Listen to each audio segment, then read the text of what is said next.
그 다음에 이제 두 번째 주제인 영국이 금리를 올렸을 뿐인데 왜 글로벌 증시가 모두 하락했을까를 말씀드리도록 하겠습니다. 이제 지난주 굉장히 스펙타클했었죠, 증시가. 왜냐하면은 모두가 FOMC만 바라보고 있으면서 조심조심 하다 보니까는 증시가 좀 약세를 펼치다가 FOMC 이후에 급반등을 했다가 그 다음에 아이고 이 길이 아닌가 봐 하면서 또 급락을 해가지고 한 주가 끝나버린 거죠. 이제 이거는 이제 어떻게 말씀드릴 수 있냐 하면은요. 일단 불길한 전조 현상들이 몇 가지가 있었어요. 첫 번째는 지난주 화요일입니다. IMF가 갑자기 경고장을 툭 날려요, 영국에. 영국의 내년 초 물가 상승률 5.5%, IMF 즉각 금리 인상 촉구합니다. 이게 이제 화상회의였던 걸로 기억하는데 IMF하고 영란은행 총재랑 막 이런 분들 다 모여가지고서 했는데 그때 IMF에서 금리 인상하세요 이런 말을 한 거죠. 야 이거 뭐 내정 간섭도 아니고 그죠? IMF가 그것도 영란은행이면 어련히 알아서 잘하겠습니까? 아주 선진국인데 근데 이 아주 주요 선진 중앙은행에다가 오죽했으면은 이 정책 실패 나올 것 같다고 금리를 인상하라라는 얘기를 한 거죠, 이날. 근데 이랬음에도 불구하고 동결할 걸로 생각한 거죠, 모두들. 예, 목요일 날에. 두 번째 불길한 전조 현상은요, 수요일 날에 나왔다. 그러니까 참고로 이제 영국이 금리 인상 결정 내린 통화정책회의가 목요일이었습니다. 그러니까 수요일이면 그 전날이죠.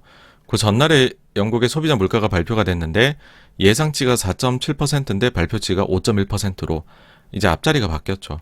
예상치가 상회가 됐습니다. 그러다 보니까는 이제 이거 혹시나 영국이 어제 IMF 일도 있고 통화정책회의에서 좀 매파적으로 나오는 거 아냐? 라는 생각을 하면서도 사람들이 에이 그래봤자 미국 FOMC가 훨씬 더 중요하지 뭐. 그래서 역시나 또 영국은 동결일 거야. 이러고 넘어갔죠. 그러고 이제 수요일날 밤 10시 반이 됐습니다. 미국에서 소매 판매가 발표가 됐는데 쇼크가 나왔죠. 예상치가 0.8인데 발표가 0.3이 됐습니다. 이제 물론 이렇게 뭐 좀 이유를 좀 들 수도 있어요. 여기 왜 못 나왔느냐 여기에 대해서 좀 이유를 들 수가 있는데 그게 어떤 거냐면은 요번에 발표되기 그 전달 거, 그 전달 거 소매 판매가 나왔을 때 굉장히 서프라이즈하게 좋았습니다. 숫자가. 그러니까 이게 보니까는 그 전달에 많이 해가지고 기저도 높고 하니까는 그 다음 달이 조금 적게 나온 것 뿐이다. 예상치가 또 그 전달에 너무 잘 나오니까 사람들이 너무 기대했고 사실은 좋아 미국 경제가 이렇게 얘기를 하는 거죠. 근데 사실 이제 저는 그런 생각이 들더라고요. 이게 그 전달에 사실 소매 판매가 서프라이즈가 나왔기 때문에 많은 사람들이 미국 경제가 정말로 대단히 좋다라고 여겼거든요. 그 경기가 걱정할 것이 없다라고 했거든요. 근데 평범한 수준으로 떨어지면은 대단히 좋다는 시나리오는 이제 배제를 해야 되는 거가 되는 거잖아요. 그래서 조금 더 봤습니다. 이게 소매 판매에 대해서. 그러다 보니까 소매 판매 쪽도 사실은 조금은 이미 좀 불편했던 전조 현상들이 이제 있었던 거죠. 근데 그 불편함을 좀 어떻게 보면 의도적으로 무시했던 거다라고 저는 생각을 하는 게 블랙 프라이데이하고 사이버 먼데이 이게 이제 미국 최대 쇼핑 시즌이잖아요. 모두 사상 첫 온라인 매출 감소, 할인이 줄고 그러니까는 온라인 쪽의 매출이 미국에서 처음으로 사상 최대의 그 쇼핑 시즌에 감소를 했다는 게 이미 2주 전에 나왔습니다. 그 다음에 그럼 사람들이 요즘에 이제 거리두기 완화를 미국은 했으니까 밖에 돌아다니니까 오프라인 매장에서 쓰나 하는데 오프라인은 아직까지 2019년 수준이 회복이 안 됐거든요. 그러니까는 전체적으로 종합을 해보면은 뭔가 미국의 쇼핑 시즌에 문제가 좀 생긴 것 같다라는 거죠. 그러니까 여기에 대해서 또 반론이 있습니다. 그러니까 뭐냐면은 이게 요즘에 물류 대란이 얼마나 심각하냐. 뭐 애플 맥북 주문하면은 뭐 한 달 뒤에 온다더라. 그러니까는 블랙 프라이데이 시즌이 한 달로 늘어난 걸로 실질적으로는 봐야 된다. 그러니까 사람들이 그때 받으려면 예전 같으면 블랙 프라이데이 때 딱 그 기간에 주문을 냈지만 이제는 한 달 전부터 낸다는 거죠. 오케이. 예, 그럼 이제 받아들여 보겠습니다. 그거를. 그러면은 11월 발표치에 블랙 프라이데이 쇼핑 시즌이 묻어 있다는 거잖아요.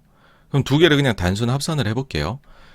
11월 달에는 소매 판매가 1.2% 증가 예상했는데 1.7% 증가가 나왔습니다. 서프라이즈로 잘 나왔죠. 반대로 12월에는 0.8% 증가 봤는데 0.3% 증가로 쇼크가 나왔습니다. 합산해놓고 보면 2예요. 물론 이제 12월 발표할 때 11월 발표치가 1.7이 1.8로 상향 조정된 게 있긴 한데 거의 그냥 예상치대로 나왔다라는 것입니다. 그러니까는 약간은 뭔가 이제 그 뭐 약간 실망스러운 게 있는 거죠. 왜냐하면 미국 경기 워낙 좋다고들 하니까. 근데 이게 비단 미국만의 일이 아닌 게 지금 보시면 중국의 광군제도 좀 실망스러웠어요. 중국에 이제 싱글데이라 그러잖아요. 이 날에 이제 알리바바가 이제 이걸로 대히트를 친 건데, 근데 이게 알리바바 주가가 그 이제 광군제의 매출이 좀 실망스러워 가지고서 훅 빠졌다라는 거죠. 그래서 이게 무슨 말이냐 보니까는 사실 이제 광군제 이 매출액의 성장률이 8.4%였다라고 해요. 높은 거잖아요, 저희가 보기에는. 근데 중국은 워낙에나 이제 빠르게 이게 성장률이 나오는 나라였다 보니까는 이거를 행사를 도입한 이래로 최저치라고 얘기를 해요. 그리고 때마침 알리바바 이 매출액도 실적도 나왔는데 3분기 매출액이 예상치를 하회를 또 해버린 것이죠. 이제 이런 생각이 드실 수가 있어요. 알리바바만의 문제 아닌가 혹시. 왜냐면 알리바바가 정부에서 강력한 지금 막 규제를 당하고 있으니까. 그랬는데 요번에 이제 그 지난주에 중국 소매 판매 데이터 나왔다고 말씀드렸죠. 예상치가 4.6%인데 발표치가 3.9%로 쇼크가 나왔습니다. 그러니까는 이제는 확실히 알게 된 거죠. 안 좋다, 소비가 중국이 지금. 알리바바뿐의 문제가 아니라 다 안 좋다. 안 좋아졌구나. 이게 아까도 말씀드렸지만 아무래도 부동산 시장이 영향을 미치고 있는 것 아니냐라는 게 된 거죠. 그렇죠? 그러니까 이처럼 이제 미국은 엄청 뜨거울 정도로 좋다가 아니라 그냥 예상 수준이다. 중국은 좀 안 좋다. 그래 버리니까는 이제 그 아틀란타 연준에 들어가시면은 GDP Now라고 있어요. 미국에서 나오는 각종 주요한 경제 데이터들을 가지고서 실시간성으로 다음 분기 GDP를 예상하는 거거든요. 아틀란타 연준이 이걸 하고 있는데 그냥 구글에서 GDP Now 치시면 나옵니다. 메뉴에. 이게 이제 얼마 전까지만 해도 미국의 다음 분기 GDP가 거의 10% 가까이 나온다. 어마어마하게 좋다. 그런 얘기들을 했었거든요. 어마어마하게 좋다. 미국이 테이퍼링 하든 말든 금리를 올리든 말든 상관없다. 경제가 이만큼 좋은데 무슨 상관이냐 였거든요. 근데 저 소매 판매 데이터 나온 날에 이거 똑 떨어진 겁니다. 7까지 떨어졌습니다. 지금. 그 다음 날에 지금 7.1인가 7.2까지 지금 살짝 고개를 들었는데 근데 어쨌든 10%까지 나올 건 아니죠. 7%대면은 이제 시장에서 생각하는 예상치 범위 안으로 들어옵니다. 원래는 아틀란타 연준이 요거 발표한 이후부터 시장의 예상치를 훨씬 상회하는 GDP 성장률이 나올 걸로 지금 봤던 거거든요. 근데 이게 이제는 범위 안으로 그냥 들어오는 거죠. 네. 그래서 이제 안 좋은 느낌이 들었는데 미국 FOMC 미팅 딱 열렸는데 야, 이거 증시는 빛의 속도로 상승을 합니다. 그래서 엄청나게 플러스 돼서 마감을 하는데 일단 정리를 해보자면은 예상치 범위 안에서 나왔다는 시장의 판단하에 이날은 올랐던 것으로 보입니다. 예상치라고 하면 테이퍼링은 2배 속도 내겠다. 점도표 금리는 2022년 2에서 3회, 24년까지는 7에서 8회 인상. 근데 실제 발표치는 테이퍼링 2배, 오케이, 맞아. 점도표 금리는 3회, 2, 3회 중에 3회, 오케이. 24년까지 8회, 7, 8회 중에 8회, 불확실성이 거쳤구나, 가자 했던 거죠. 그리고 파월 의장이 인터뷰를 이제 그 다음 30분 뒤에 합니다. 근데 증시가 팍 뛰고는 계속 올라가요. 넌스톱으로 그냥 이렇게 쭉 올라갑니다. 성근 것처럼 올라갑니다. 왜 그랬냐 하면은 몇 가지가 있죠. 일단은 자산 밸류에이션에 대해 갖고 그리 걱정하지 않는 듯한 멘트를 합니다. 그러니까 asset valuations가 이제 그 자산 밸류에이션이 약간 좀 올라가 있는 것 같다. 그러니까 뭐 많이 올라가 있다거나 좀 과도하다 이런 표현 써야 되는데 약간 올라가 있는 것 같다라는 거는 이거는 그리 높지 않다라고 여기는 거거든요. 그러니까는 자산 밸류에이션에 대해서 좀 안도감을 줬었고 그 다음에는 이날 소비 지표가 나쁘게 나왔다고 말씀드렸잖아요. 근데 파월 의장이 이번 분기의 소비가 매우 강력할 것으로 본다라고 해버립니다. 그러면서 그 블랙 프라이데이 시즌이 좀 앞당겨지고 물류 때문에 뭐 그런 얘기까지도 덧붙여서 해요. 그러니까 요번에 몇 시간 전에 나온 숫자가 좀 여러분들의 기대에 못 미쳤지만 그거는 그냥 블랙 프라이데이 관련해서 물류 요즘에 문제가 있어서 그런 것이지 소비에 문제 생긴 거 아닙니다라는 거를 이때 친절하게 설명해 주십니다. 그리고 또 하나가 매번 했던 얘기고 상식으로 받아들여지는 것이기는 한데 테이퍼링을 종료하기 전에는 금리 인상을 하지 않겠다라는 거를 재확인을 시켜줘요. 그러니까 테이퍼링이 지금 속도면 내년 3월에 끝나는데 그때까지는 인상은 없구나. 오케이, 가자 한 거죠. 자, 이제 여기서도 이제 FOMC 판단까지 하면 너무 길어서 일단은 좀 빠르게 넘어가 보겠습니다. 뒤에서 다시 더 말씀드릴게요. 영란은행을 둘러싼 이제 불길한 전조회상 세 번째가 나오는데 뭐냐면 블룸버그의 기사가 딱 뜨는데 골드만삭스의 애널리스트가 영란은행이 금리를 올릴 것 같다라는 거죠, 오늘. 이게 이제 회의나 하기 몇 시간 전에 기사가 뚝 뜹니다. 그래가지고서 야, 이거 갑자기 이거 서프라이즈를 낼 수도 있겠는데 이런 이제 불길한 게 나왔죠. 그리고 역시나 밤 9시에 목요일 날에 이제 영란은행 회의가 있었는데 서프라이즈가 나온 겁니다. 금리 인상이 됐죠. 이게 베이비 스텝입니다. 0.1%에서 0.25%로 0.15% 15bp로 올렸어요. 아주 참 그렇다 그쵸. 뭐 0.25 올린 것도 아니고 뭐 아주 빅 스텝으로 0.5를 올린 것도 아니고 0.15를 올렸는데 호들갑이라는 생각이 드실 수도 있어요. 아니 0.15% 올렸는데 왜 이렇게 호들갑이야. 86번구도 아니 왜 제목 자체를 타이틀을 영국을 잡을 이게 뭐 0.15 올린 게 그 정도의 일이야? 이런 생각이 드실 수 있는데 왜 서프라이즈인지를 좀 말씀을 드릴게요. 여기 이제 네 가지가 있는데요. 첫 번째는 이게 8대1의 압도적인 인상이 결정이 됐다는 겁니다. 원래는 시장의 컨센서스는 이제 그 동결이 7표가 나올 줄 알았던 거죠. 근데 이거를 까놓고 보니까는 뭐 5대 4 정도도 아니고 8대1이라는 사실상의 만장일치의 인상이었다라는 거죠. 왜 이게 놀라움을 주느냐 하면은 이 영란은행 총재가 2개월 전에는 10월 달만 해도 매파적이었어요. 기준금리를 인상을 시사를 했습니다. 그랬는데 지난달 회의할 때 갑자기 이제 그 금리 인상 사람들이 좀 매파적이지 않을까 생각하고 있는데 이때는 오히려 이제 인플레이션에 대해서 공급 요인을 지적을 하면서 통화 정책이 이런 쪽에 안 좋은 영향을 미친다. 이런 뉘앙스들은 다 빼버립니다. 그러면서 동결을 했죠. 완화적인 거죠, 굉장히. 이거 보십시오. 베일리 총재 인플레 원인은 공급이다. 통화 정책만으로는 한계다. 그러니까는 원래는 2달 전에는 좀 매파적이었던 사람이 그래서 한 달 전에는 올릴 줄 알았는데 동결해버리고 그러고서는 이제 사람들이 여기는 그냥 완화적으로 가나보다 그렇게 생각하고 있는데 그로부터 또 한 달 뒤에는 올려버린 격이 된 겁니다.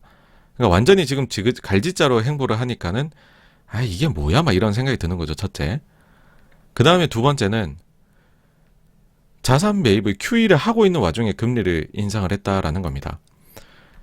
QE를 하는 중에 금리를 올린다? 이게 그러니까 돈을 풀면서 금리를 올린다는 거잖아요. 이게 운전으로 치면 악셀하고 브레이크를 동시에 밟는다는 말인 거잖아요, 여러분. 생각해 보십시오. 원래 QE라는 것이 왜 탄생하게 되었느냐 해보면 원래 전통적으로 중앙은행들은 경기를 부양한다, 통화정책을 완화적으로 가져간다, 그러면은 기준금리를 내리는 걸로 했었죠. 근데 워낙 저금리 사회가 되니까 금리를 제로까지 내려도 경기가 살아나지 않더라는 겁니다. 그러니까 이제 지난 글로벌 금융위기 때에 비전통적인 방법을 찾아내자. 야, 금리가 마이너스를 갈 수는 없는 거 아니냐. 제로에서 더 못 내리지. 그러니까 우리가 자산 매입 QE라는 비전통적 방식을 써가지고 더욱 완화적 금융 환경을 만들어 보자. 그러면서 QE가 나온 거거든요.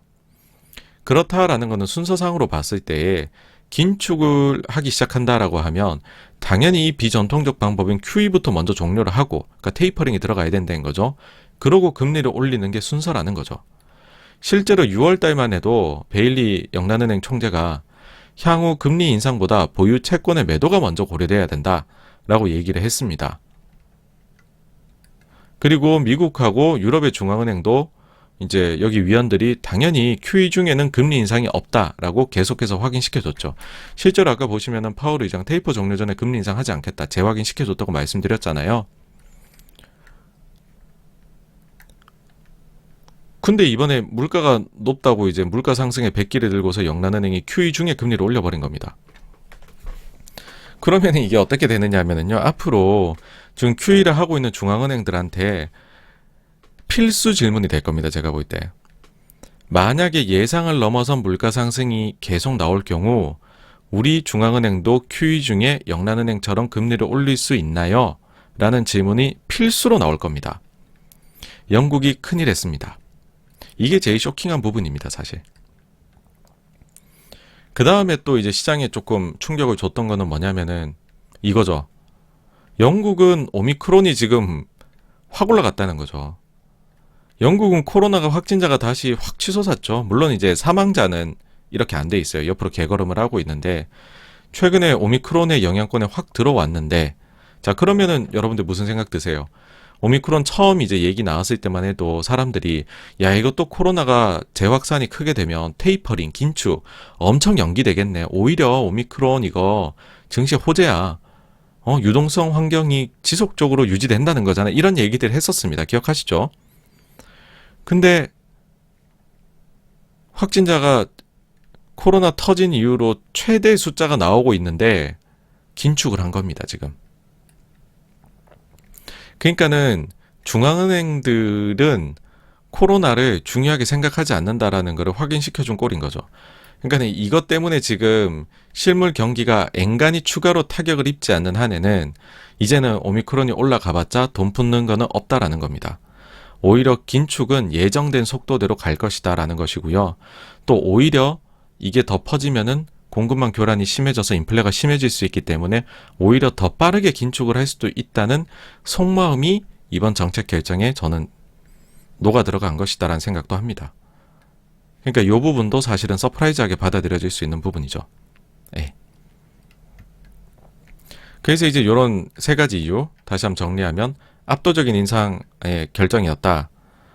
그 다음에 그 QE 와중에 금리를 인상했다. 지금 8,750억 파운드 QE 중이거든요. 이거 금액도 동결이 했어요. 이번 회의에서. 그 다음에 코로나 재확산 중에도 긴축을 했다. 예, 어쨌든 이렇게 정리를 해서 이게 왜 그렇게까지 충격을 주었느냐 라는 거를 좀 설명드릴 수 있을 것 같습니다. 그러고서는 이제 1시간도 안 지나서 22 통화정책회의가 있었죠. 우린 사실 좀 비둘기스러운데 억울하다. 예, 할만합니다. 일단 크게 이제 네 가지인데요. 일단 내용을 보시면 예상대로 금리 동결했고요. 예상대로 이제 팬데믹 이머전시 그 자산 매입입니다. 내년 3월까지로 하고 종료하기로 했고요. 그 다음에 예상대로 기존의 팬데믹 이머전시 말고 그냥 에셋 퍼체스 있거든요. 그냥 자산 매입. 원래 이 코로나 전부터 자산 매입하고 있었습니다. 22는요. 요거는 PPP를 3월에 종료하니까는 요거를 좀 완충지대를 두기 위해서 2분기에는 APP를 2배 올리고 3분기에는 1.5배 올려서 4분기에는 다시 APP 정상 환경으로 돌아가겠다. 이 예상대로입니다. 그 다음에는 조금 비둘기스럽다는 게 이런 거예요. 자산 재투자를 대차대조표를 안 줄이고 계속 가는 거죠. 이제 자산 매입이 끝나도 자산 재투자를 2024년까지는 계속하겠다. 원래 23년까지로 커뮤니케이션 해왔습니다. 그러니까 예상보다 1년 더 길어진 거죠. 완화적 환경이. 그래서 뭐 전체적으로 매파적인 서프라이즈가 확인되는 부분은 없었고요. 오히려 좀 이제 비둘기스러운 게 느껴졌죠. 뭐 조금 더 추가하자면은 PPP라는 게 딱 내년 3월에 칼로 딱 자르듯이 끝나는 건 아니고 상황에 따라서는 조정이 언제든지 가능하다. 그러니까 다시 부활할 수도 있다라는 거에 뜻한 거죠. 그러고 이제 이런 얘기도 했습니다. 이제 뭐 요걸 좀 매파로 보신 분들도 있던데 이번 결정에 반대 의견을 이 한대들이 누군지도 다 공개가 됐거든요. 근데 꽤 있었습니다. 멤버들이 꽤 있었는데 사실 이제 뭐 독일을 비롯해 가지고서 원래 반대할 만한 사람들이여가지고 그러니까 반대 의견 냈다가 아니라 이제 분위기가 그랬다라는 거죠. 그러니까 뭐 표에서 이거를 뭐 정책회의 하는데 반대표를 냈다 이건 아닙니다. 근데 어쨌든 그 내에서 좀 격론이 있었다. 근데 그거는 원래 대체로 그런 캐릭터를 갖고 있는 분들이 했기 때문에 특별한 건 아니다. 예상된 범위 내였다라는 거죠. 근데 이게 회의가 딱 나오니까 유로화가 갑자기 강세로 가더라고요, 굉장히. 그래서 아니 이게 매파적이었나? 그런 생각을 했는데 그런 생각이 들더라고요. 아마도 시장에서는 사실 이제 미국 비해서 유럽은 지금 경기나 이런 게 다 덜 좋잖아요. 그러다 보니까는 야, 이 시비가 과연 긴축을 할 수 있을까? PPP를 영원히 종료를 못하는 거 아니야라는 생각을 가진 사람도 일부 있었겠다라는 생각이 들더라고요. 그런 사람이 보기에는 예상대로 종료합니다. 다음에 봐요 해버리니까는 아이고야 이거 매파적이네 느낄 수 있는 거죠. 그 사실 이제 요렇게 표현 드리면은 이제 중앙은행을 이제 오랫동안 안 보신 분들 입장에서는 이게 무슨 말 감이 잘 안 잡히실 겁니다. 그래서 그래프로 만들어 봤는데요. 아까 말씀드린 저게 유럽식으로 테이퍼링을 표현한 겁니다, 지금. 그래서 엄밀히 얘기하면 유럽도 자산 매입액이 이제 줄어든다는 거를 상당히 공식화했다라고 이번 회의에서 저희가 또 해석을 할 수 있죠. 이게 이제 뭐냐면은 원래 코로나 전에도 상시 자산 매입이 있었다고 말씀드렸잖아요. 유럽은 그게 APP고 파란색입니다. 그 다음에 추가적으로 이제 팬데믹이 오니까는 팬데믹 이머전시 자산 매입을 했어요. 이거 빨간색입니다. 그래서 이게 이제 APP가 200억 유로 월별, PPP가 월별 700억 유로를 지금은 하고 있습니다. 요 정도 수준입니다. 요 정도 수준을 해가지고 약 한 900억 유로? 요 정도 이렇게 나오고 있죠. 그쵸? 여기서 왔다 갔다 합니다, 지금. 그러니까 코로나 한창일 때 세게 때리고 한 분기 동안 그 다음부터는 약 한 900억 유로를 꾸준히 해오고 있어요. 여기서 이제 줄어드는 거는 이제 요번에 22회의에서 나온 말을 가지고 이제 제가 프로젝션을 한 겁니다. 이거는 보시면은 어쨌든 자산 매입액이 확 줄어들게 됩니다. 900억이었는데 지금 이제 내년 3월 달까지 점차 줄여 나가가지고서 3월 달에 PPP를 종료하겠다 그랬거든요. 그러면 700억 유로를 계속 줄여 나간다라고 하면은 한 150억 유로씩 매달 줄어들게 되겠죠. 근데 지금 APP는 200억 하고 있으니까는 지금 200억에 100억 더하면 300억 유로 요때는 그 다음에 2분기에는 200억 유로를 2배 늘리겠다 했으니까 400억 유로 그 다음 분기에는 1.5배니까는 200억이 아니라 300억 유로 그리고 200억 유로로 가겠다라는 겁니다. 그러니까 900이 내년 4분기가 되면 200으로 줄어든다는 겁니다. 저희가 이제 많이들 유동성 공급 그러면은 연준을 많이들 떠올리세요. 근데 이게 지금 연준이랑 20이랑 그 다음에 BOJ, 일본 주요 중앙은행들의 그 대차 대조표입니다. 이제 토탈 자산이 어떤 식으로 지금까지 흘러왔느냐. 이거를 해가지고 보시게 되면 이 2020년도에 이제 코로나가 터졌죠. 코로나가 딱 터지니까는 뭐 연준이 엄청나게 돈을 풉니다. 그쵸? 확 하고 그 다음에 22도 뒤질세라 돈을 풀고 사실 이 다음에 증분을 보시면 난영난제입니다. 원투 펀치예요. 뭐 연준이 푸는 만큼 22도 풀고 있습니다. 은근히 지금 BOJ는 풀기 싫어해요. 예. 그래가지고서 이거를 다 합산해가지고 보시면 이렇게 계속 세 군데 중앙은행들의 자산 총액을 보면 늘어나왔죠. 근데 지금 연준이 테이퍼링 해가지고 내년 3월이면 종료하겠다 하죠. 그 다음에 PPP도 내년 3월에 종료고 뭐 APP로 조금 받쳐주겠다, 완충해주겠다. 그래서 보시면은 이미 자산 증가가 안 나타나고 있습니다. 기고 있어요. 그런 상황에 지금 테이퍼링 효과가 이제 슬슬 나오기 시작을 하는 거죠. 그런 상황에서 진짜로 테이퍼링까지 간다라고 하면은 그동안 증시를 굉장히 이끌어왔던 유동성 환경, 중앙은행들의 돈 풀기, 이거는 이제는 사실 추가적으로 기대하실 거는 없습니다, 여러분. 네.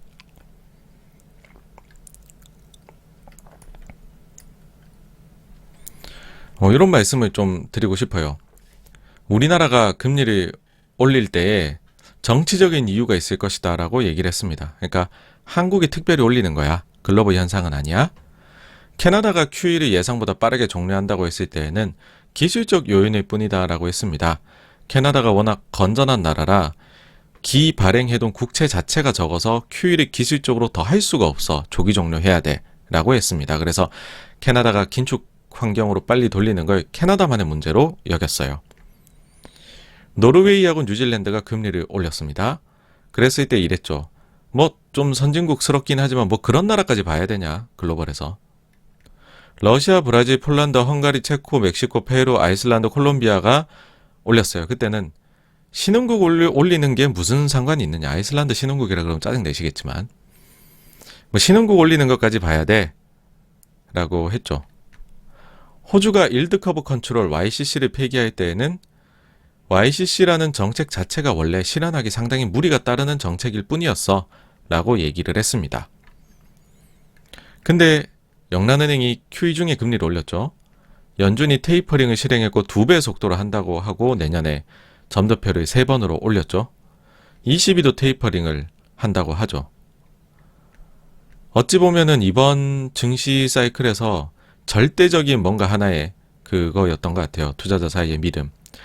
중앙은행은 절대 돈 풀기를 멈출 수 없다. 근데 지금 보시면은 이제 다 안면 몰수했습니다. 예. 그 다음에 이제 수요일에 FOMC를 그러다 보니까는 영란은행의 시작으로 해서 야 우리가 하루 전날로 돌아가서 수요일에 FOMC가 정말로 그렇게 이제 불확실성 해소로 호재로만 봐야 되는 건지를 우리가 한번 곱씹어 봐야 되는 거 아니야? 반성이 일어나기 시작하는 거죠. 이게 마냥 비둘기가 아니었던 것 같아. 오히려 매파적으로 봐야 했던 부분도 있는 거 아니야? 그러면서 이제 한번 체크를 쭉 해보는 겁니다. 다시 자세히. 일단 첫 번째 이거죠. 어쨌든 테이퍼링의 속도는 2배 빨라졌습니다. 그리고 내년 3월에 첫 금리 인상이 있을 수 있게 됐다는 겁니다. 실제로 이제 어제죠. 금요일 날에 크리스토퍼 월러 연준 위원이 3월 회의에서의 금리 인상 여부는 살아있다라고 얘기했습니다. 이게 라이브 미팅이라고 얘기했거든요. 그래서 3월 첫 금리 인상이 나올 수 있다는 거고요. 그러면 사실은 예상보단 빠른 거죠. 그 다음에 이제 두 번째로는 사람들이 이제 범위 내라고 얘기는 했어요. 모든 게 점도표 금리가. 근데 어쨌든 예상치 상단이었다라는 겁니다. 왜냐하면 2022년도 2, 3회라 그랬는데 3회 상단이죠. 24년까지 3년간 7에서 8회 그랬는데 8회 상단이죠. 예. 어쨌든 상단이 나왔다는 거죠. 그리고 세 번째로 대차 대조표 축소, 이게 이제 재투자 중단이거든요. 이거에 대한 논의가 처음 있었다라는 걸 파월 의장이 공식화합니다. 그러니까는 기자들하고의 Q&A 시간에 파월 의장이 재투자 관련 대차 대조표 축소 관련해서 요번에 논의가 있었고 결론은 안 났다라고 하거든요. 그러면은 그 내용이 이제 몇 주 뒤에 공개돼 이번 FOMC의 이제 회의록에 나오게 될 겁니다. 거기에서 사람들이 어떤 생각을 가지고 있을지 저희가 체크를 반드시 해봐야 될 거고, 이게 좀 힌트가 나온 것들은 있어요. 뭐냐면 한 달 전에 제임스 블라드, 요즘 뭐 매파적으로 하면 제임스 블라드가 제 이름 날리고 있죠. 내년에 투표권도 생깁니다. 이제 뭐 한 달 남았어요. 한 달 뒤면 투표를 하실 수 있는 분이 왜 지금까지 투표권 없었거든요. 블라드가 3월에 QE를 종료하고, 그러니까 테이퍼링 끝마치고 곧바로 재투자도 중단해야 된다고 말했습니다.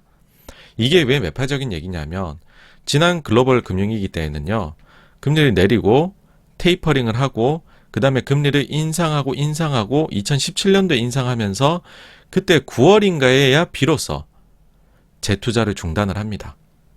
그러니까 재투자 중단을 그만큼 미뤘었어요.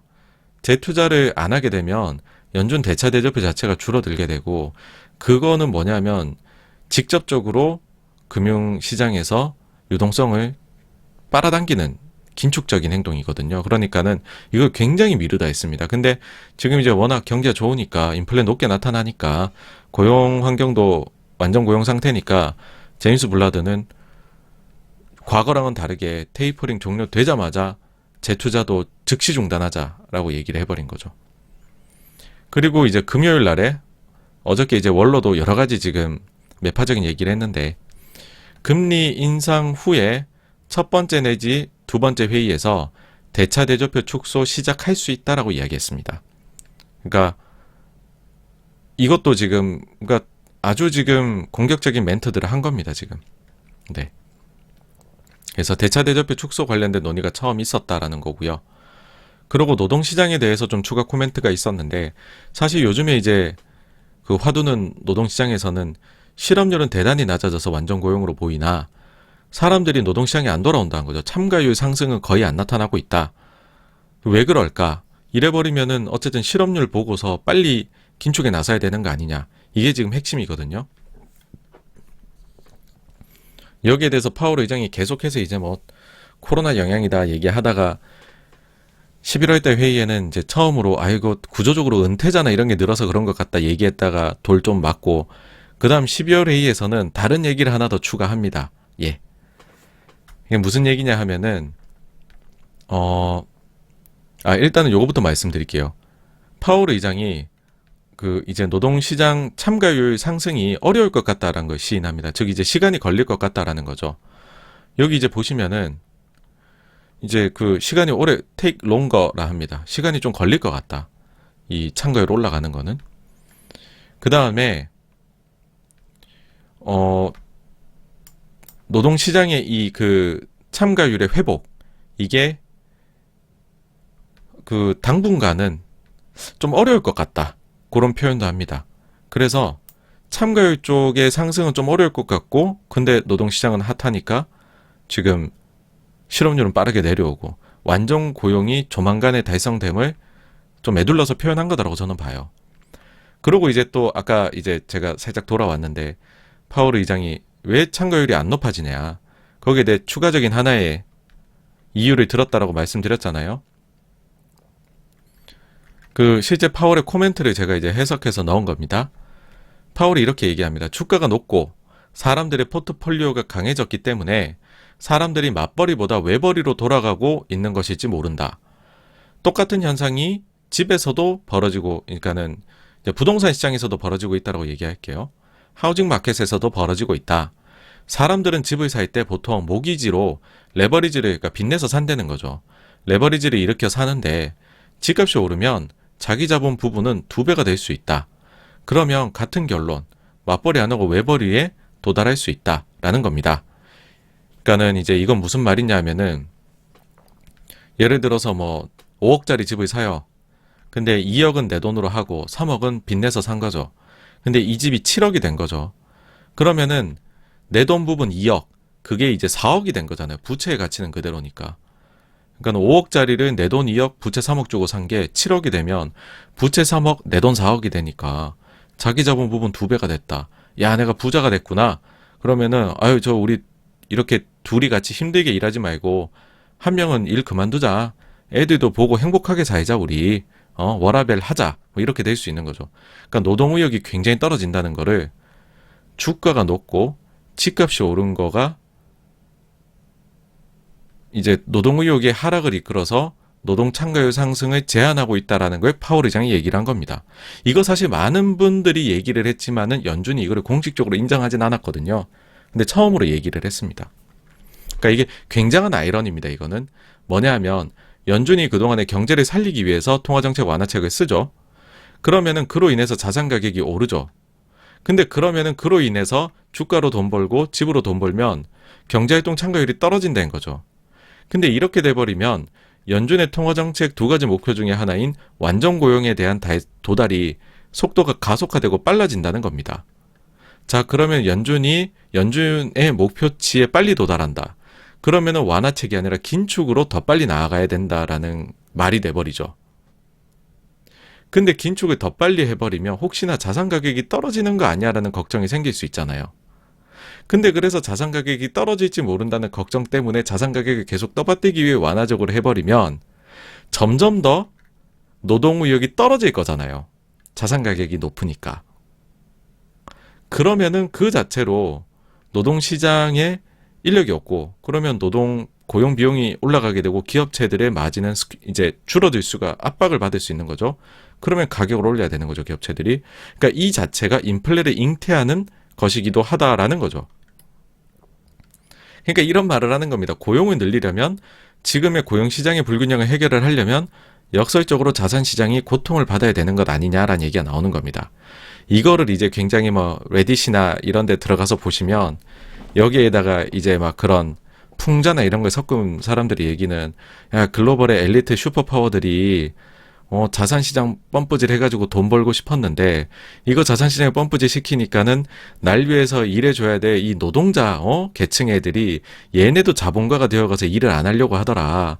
나 일할 애들을 날 위해 일할 노동자를 구하기가 너무 힘들어. 어쩔 수 없어. 살을 주고 뼈를 취하자. 라는 생각을 할 수 있다라는 아주 자조적인 그런 풍자들이 나오고 있거든요. 그렇습니다. 그 다음 5번째로, 재정정책이 인플레에 영향을 준다라는 식의 뉘앙스를 풍기는 얘기를 했습니다. 다시 한번 말씀드리지만 연준은, 중앙은행은 의회의 영향을 굉장히 크게 받습니다. 그래서 되게 조심하거든요. 그러다 보니까는 사실 바이든 정부가 재정 정책을 지금 크게 막막 폈잖아요. 그러니까는 이제 특히나 그 이제 파월 의장이 의회에 출석을 하면 공화당 의원들이 그런 공격을 해요. 이 바이든 정부가 무분별하게 쓴 재정 정책 때문에 인플레가 더 온 거 아니냐. 여기에 대해 어떻게 생각하냐 그러면 파월 의장이 대답을 회피합니다. 뭐냐 하면은 그거는 코로나 불확실성 때문에 이건 다양한 면에서 봐야 된다. 이런 식의 대답을 많이 하거든요. 그러면 공화당 의원들이 중간에 말을 끊고 답답하다는 듯이 얘기합니다. 아니 그럼 바이든이 재정정책 폈다고 생각하지 말고 일상적인 환경에서 정부가 재정정책을 과감하게 펼치면 인플레이션을 자극하냐 안 하냐 yes or no로 대답하라 그럽니다. 그래도 파월이 yes, no를 안 해요. 그 정도로 조심합니다. 근데 파월이 이번 코멘트가 뭐가 있었냐면 이거거든요.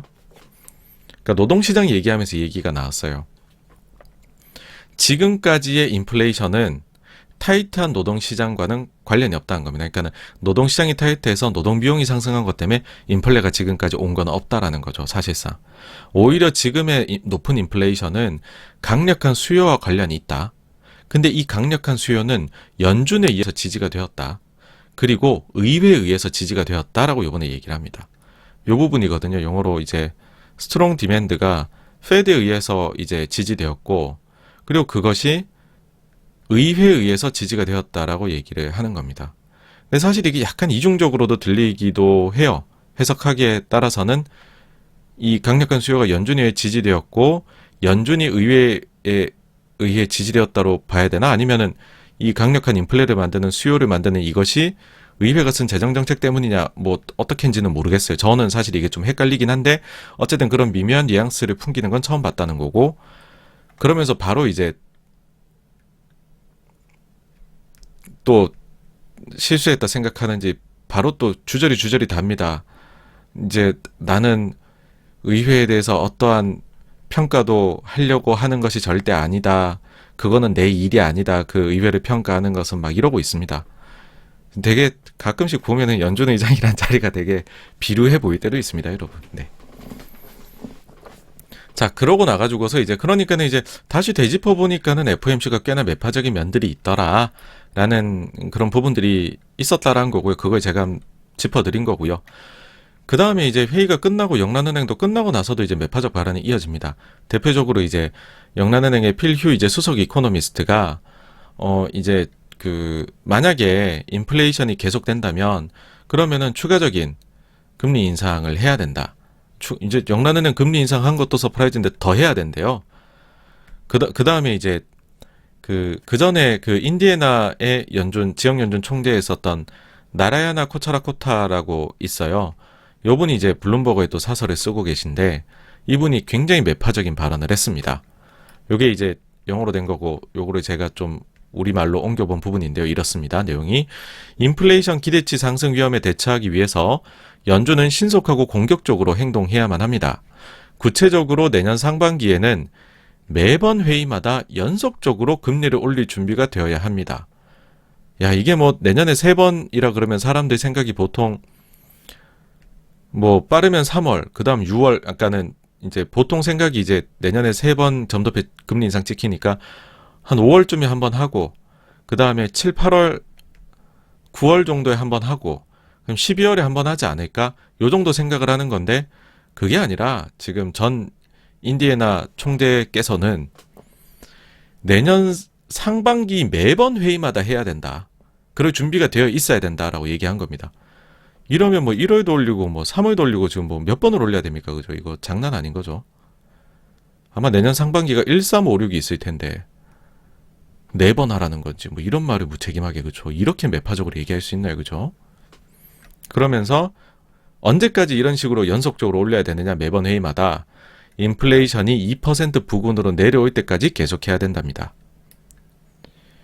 이 같은 가파른 긴축 경로는 단기금리를 2.5% 이상으로도 올려보낼 수 있습니다.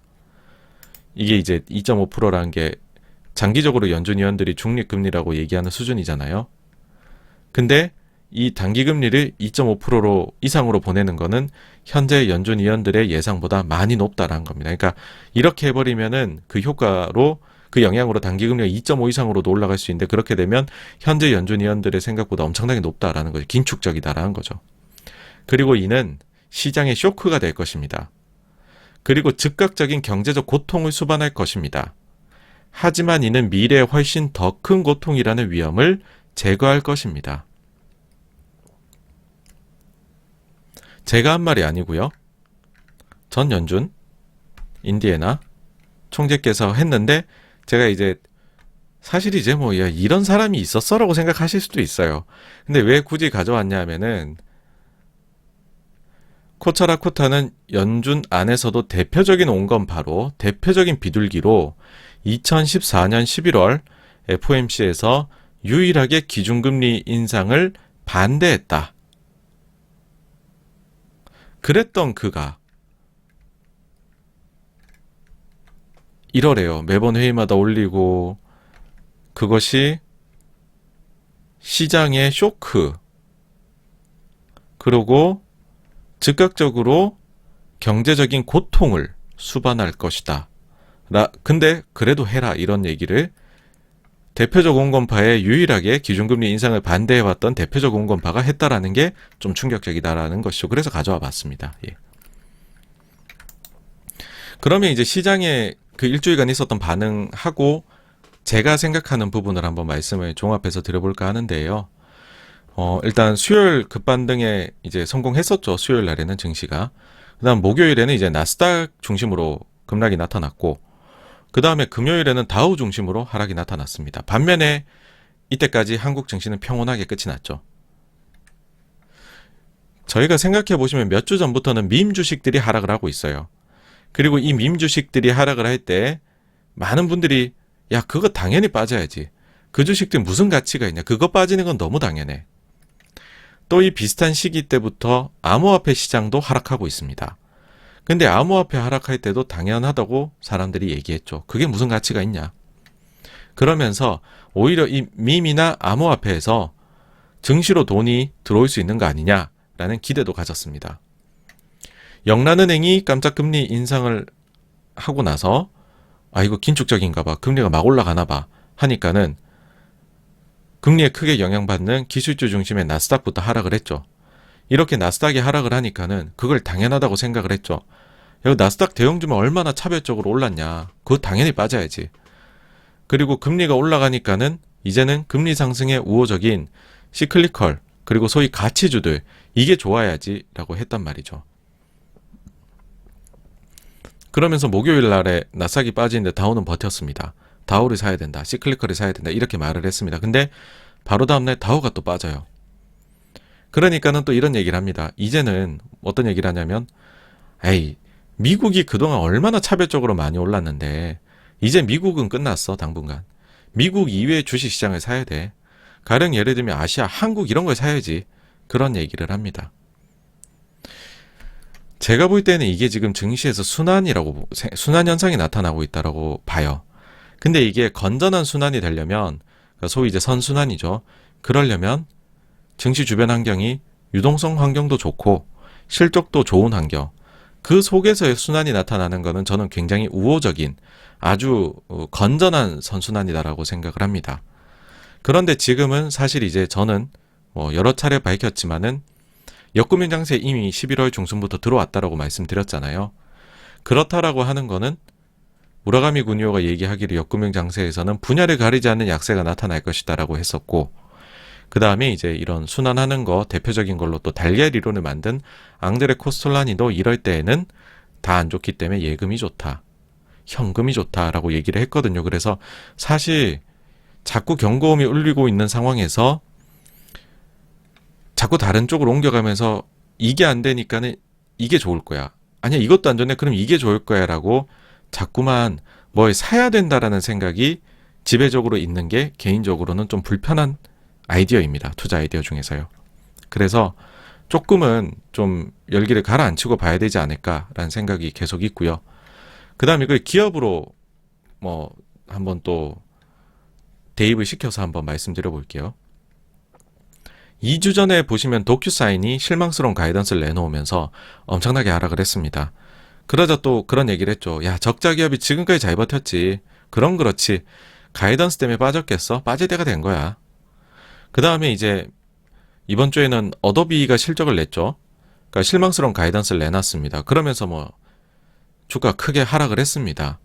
그러니까 이제 뭐라고 하냐 하면은 그래 지금까지 이 시대상을 반영해온 시대 상징 중에 하나인 주식인 어도비가 이제는 부진하구나. 그래 성장주 시대가 갔고 가치주의 시대가 옴을 어도비가 밝힌 거야. 이렇게 얘기를 하는데 솔직히 이제 옆집에서는 불이 나가지고 10%가 주가 빠져서 아비규환인데 여기에 소금을 뿌리는 이런 말을 하는 게 개인적으로 와닿진 않았습니다. 금요일 날에는 마침내 시클리클 좋다 그랬는데 다우 빠지고 유가마저도 빠졌어요. 다음은 누구 차례냐는 거죠. 그러니까는 너무 이 그 유동성 환경이 메말라가고 있는 증분이 없어지는 상황에서 너무 로테이션을 생각을 하시는 거는 조금은 아니지 않나라는 생각이고요. 그리고 사실 근본적으로 이런 의문도 들기는 합니다. 사실 이번 주에 제가 이제 최근에 한 지난달 거하고 지지난달 거 그 BOFA에서 나온 글로벌 펀드 매니저 서베이 있잖아요.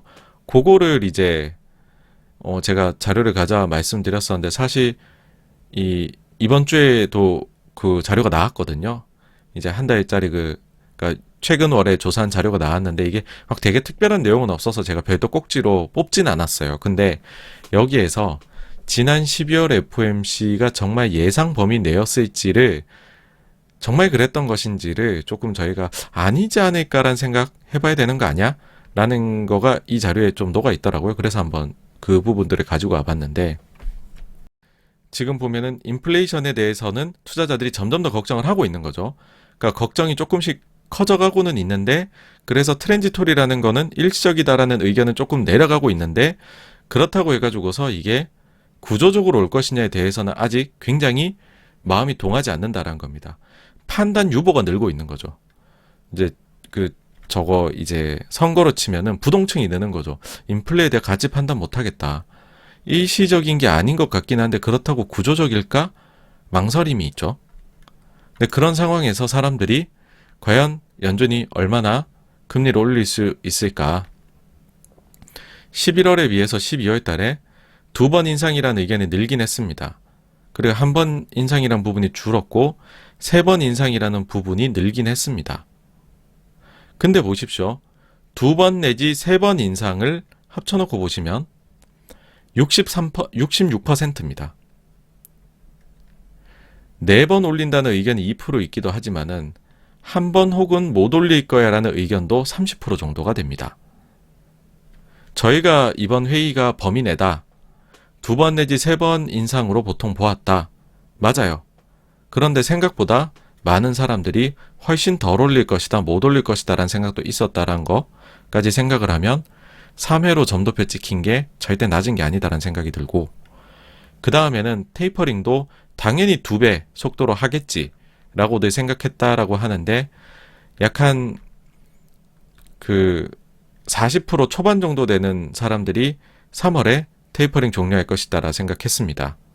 그보다 더 빠른 1월 달에 끝마칠 거다 5%를 합치면 절반 정도 되는 사람이 3월까지는 테이퍼링이 종료될 거야 라고 생각을 했습니다. 그렇다란 말은 나머지 절반은 그렇게 생각 안 했다라는 거죠. 가장 최근 월의 조사 결과인데도요. 5월일 것이다 20%, 6월일 거야 15%, 7월일 거야 아니야 하반기일 거야 각각 5%씩. 절반은 3월 이후일 거다라 생각을 했습니다. 근데 3월에 종료되는 걸로 일단은 나왔잖아요. 그렇다면 과연 이것이 예상 범위 정말 내인가? 예. 물론 이제 매니저들의 포지션이 그 전달에 비해서는 조금은 더 보수적으로 갔기 때문에 뭐 급락이 바로 온다 그렇게 얘기하기도 어려운 부분이 있긴 해요. 그러니까는 현금 비중이 보통 이제 4에서 5% 사이로 움직이거든요. 근데 5.1%로 올라갔습니다. 그러니까 원 스탠다드 데비에이션 부분에 이제 도달을 해서 현금을 좀 많이 가지게 되는 쪽으로 들어가긴 했어요. 5.1이긴 하지만. 그리고 그 에퀴티에 대해 가지고서 오버웨이트 하고 있다는 순으로 오버웨이트 이제 순매수 포지션이다라는 거의 비중 자체가 보시면은 한 달 만에 12%포인트가 뚝 떨어지긴 합니다. 그렇지만 여전히 과거 평균 대비해서 보시면 높은 수준에 있기는 해요. 근데 어쨌든 비중은 조금은 과거에 엄청나게 주식을 사놓을 때 비해서는 최근 월들에 비해서는 조금 줄여놓은 상황이긴 합니다. 예, 그래서 약간은 꺼림칙한 것 같다. 그래서 포지션을 조금 정리를 할까라는 건 있지만은 적극적인 포지션의 변화는 보이지 않았던 것 같다. 특히나 연준의 요번에 FOMC에 대해 가지고서 정말 범위 내였는지는 정말 모르겠다가 요번에 나온 BOFA 조사 결과 종합이고, 요게 모르겠습니다. 예. 어떻게 시장에 나중에 이게 적용될지 한번 지켜봐야 될 것 같아요. 네. 어쨌든 그래서 좀 길게 말씀드렸는데요. 지난주에 있었던 FOMC, ECB, 그 다음에 영란은행 등등등등 다 이제 해가지고서 의견까지 해서 말씀을 드렸습니다. 다음 주제로 넘어가도록 하겠습니다.